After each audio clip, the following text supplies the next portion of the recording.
Welcome to another deep dive. This time, we're going to be tackling something you were curious about, watch and clock repair. Okay.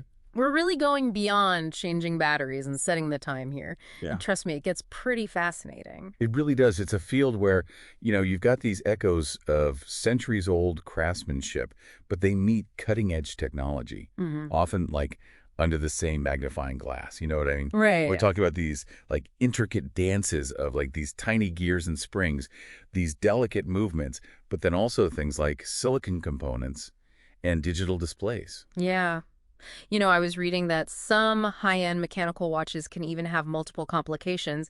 And no, Mhm. we're not talking about your watch suddenly texting your ex.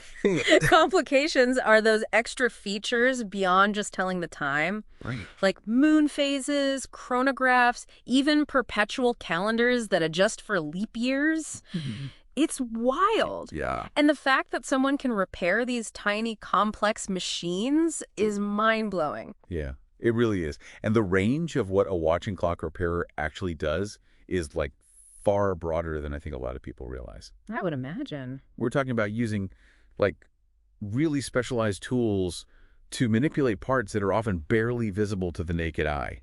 You know, Wow. you might be restoring the delicate balance wheel of a vintage pocket watch one day, and then like the next day you're replacing a cracked AMOLED screen on like a luxury smartwatch.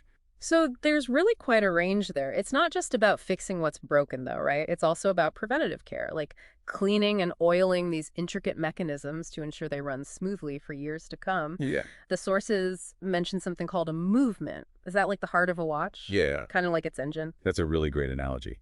The movement is like the heart and soul of any timepiece, whether we're talking about like a simple quartz watch or if it's like a really complex mechanical marvel. In a quartz watch, the movement is powered by a battery, and that sends an electrical signal to a quartz crystal, and that vibrates at like this precise frequency to regulate the timekeeping. But in a mechanical watch, well, that's where things get really interesting. Okay, you've piqued my interest. Lay it on me what makes mechanical movements so special. So imagine this. Hundreds of tiny parts, Okay. all working together in perfect harmony to measure the passage of time. Wow. We're talking gears, springs, levers, all meticulously crafted and assembled to harness the energy from a wound mainspring, or sometimes like the subtle movements of your wrist, and to repair a mechanical movement that requires an incredible amount of skill and like a lot of patience. I can imagine. One slip of the hand, and you've sent tiny watch parts flying across the room. Talk about pressure. So, from what I'm gathering, this isn't a career for the clumsy or faint of heart.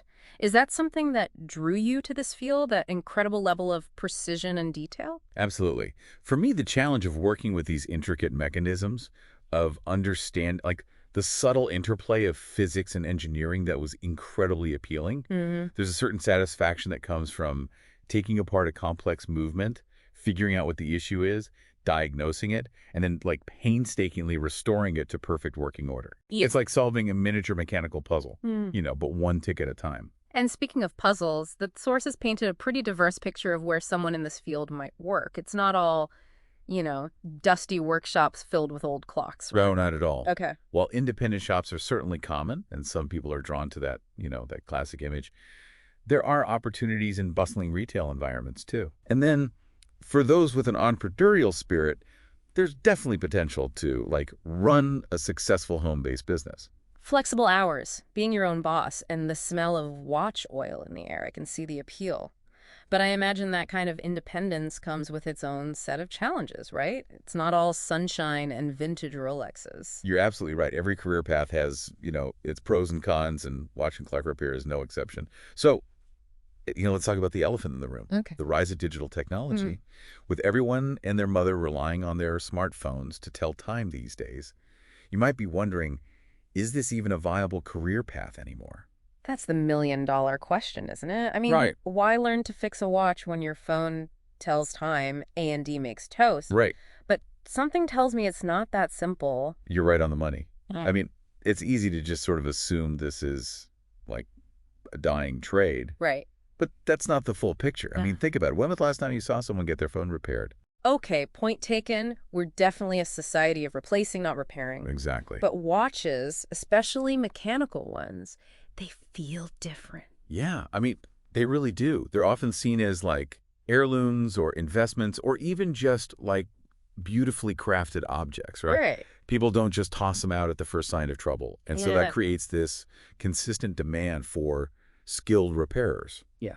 And Okay. the sources we dug into, Yeah. they highlighted this fascinating trend. Ooh, do tell. Yeah. I love a good trend. So it turns out younger generations are increasingly drawn to Okay. the craftsmanship and artistry of mechanical watches. Really? Yeah, it's like this rebellion against this disposable tech culture. They Interesting. want something unique. They want something durable. They want something that tells a story. So it's not just about telling time anymore. It's about making a statement. Absolutely. I can get behind that. Yeah. But statements aside, let's be practical. What are the real career prospects here? Yeah, Can this be more than a hobbyist's passion? absolutely. And while the sources did mention a decline in like traditional watch repair jobs, Yeah. they also highlighted like stable employment for those with specialized skills. So Mm. think high-end brands, Right. think antique restoration, or even those smartwatch hybrids. Okay. And then, of course, there's that whole self-employment route that we haven't fully explored. Now,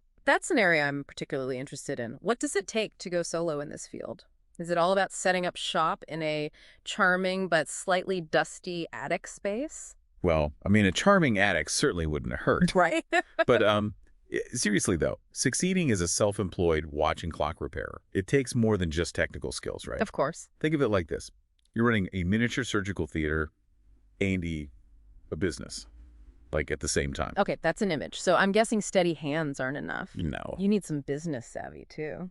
you really do. You need to be able to market your services. You've got to manage inventory, maybe even handle like some tricky customer interactions. I bet. I mean, imagine someone brings in their grandfather's gold pocket watch. Oh, yeah. That's not just a repair job at that point. No. That's like delicate emotional territory. Wow, I hadn't even considered that. Huh? You're not just fixing a watch, you're potentially preserving, like, a family heirloom. Right. That adds a whole other layer of pressure. It does, but it's also incredibly rewarding too. And the Yeah. sources really emphasized how important it is to build trust, build a solid reputation. Word of mouth referrals can make or break the self-employed repairer. It's all about that personal connection, that sense of expertise. Exactly. Makes sense. You're literally handling people's precious belongings. Precisely. But let's not forget about the elephant in the room, smartwatches. Yeah. We talked about their impact on, the job market a bit, but what about the skills themselves? I mean, So are we saying that, like, learning traditional watch repair might lead someone down the road to, like, replacing a microchip in an Apple Watch? it's not as far-fetched as it sounds. Okay. You remember those intricate movements we discussed? Right. All those Yeah. like tiny gears and springs. Yeah. The sources highlighted that like working at that scale, developing that level of precision, Okay. it translates to other fields. Okay. So like microelectronics repair, working on high-end audio equipment, even some medical devices, those skills are very transferable. So it's almost like this career path is kind of branching out, evolving alongside technology. You might start by learning like the art of traditional watchmaking, but end up with skills that are relevant to the latest gadgets. Exactly. And the sources actually mentioned a term that I thought was really interesting, mechatronics. Okay. And it's like this blend of mechanical engineering, electronics, and computer science. Hmm. And it's becoming increasingly important in fields like robotics and automation. Okay, hold on. You're telling me that someone who learned to fix a grandfather clock might have a head start in understanding how to program a robot? It might sound crazy. That's wild. It all comes back to the fundamentals. Okay. It's that ability to break down these complex systems, diagnose problems, work with precision. Yeah. Those are really valuable skills across multiple disciplines. Right. And the beauty of watch and clock repair is that it kind of teaches you those fundamentals, Yeah. but in a really tangible, hands-on way. You're literally holding the inner workings of a machine in your hand. You're Yeah. not just staring at lines of code on a screen. Exactly. That makes a lot of sense. And it brings us back to that earlier point we made about the value of skilled trades in a world that's becoming increasingly automated. Right. We hear a lot about robots replacing human jobs. Right. But what about the people who build those robots, Right. who maintain them, who repair them? Exactly. Those roles will always require human ingenuity and expertise. It's not man versus machine, it's man with machine. We need people who understand both sides of the equation. I completely agree. And the sources even touched on how automation itself is creating new opportunities within watch and clock repair. Really? Yeah. For example, there are now computer-controlled machines that can cut gears with incredible precision. Wow.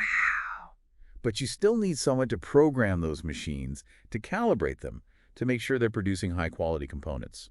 So there's this fascinating interplay between tradition and innovation that's happening within the field itself.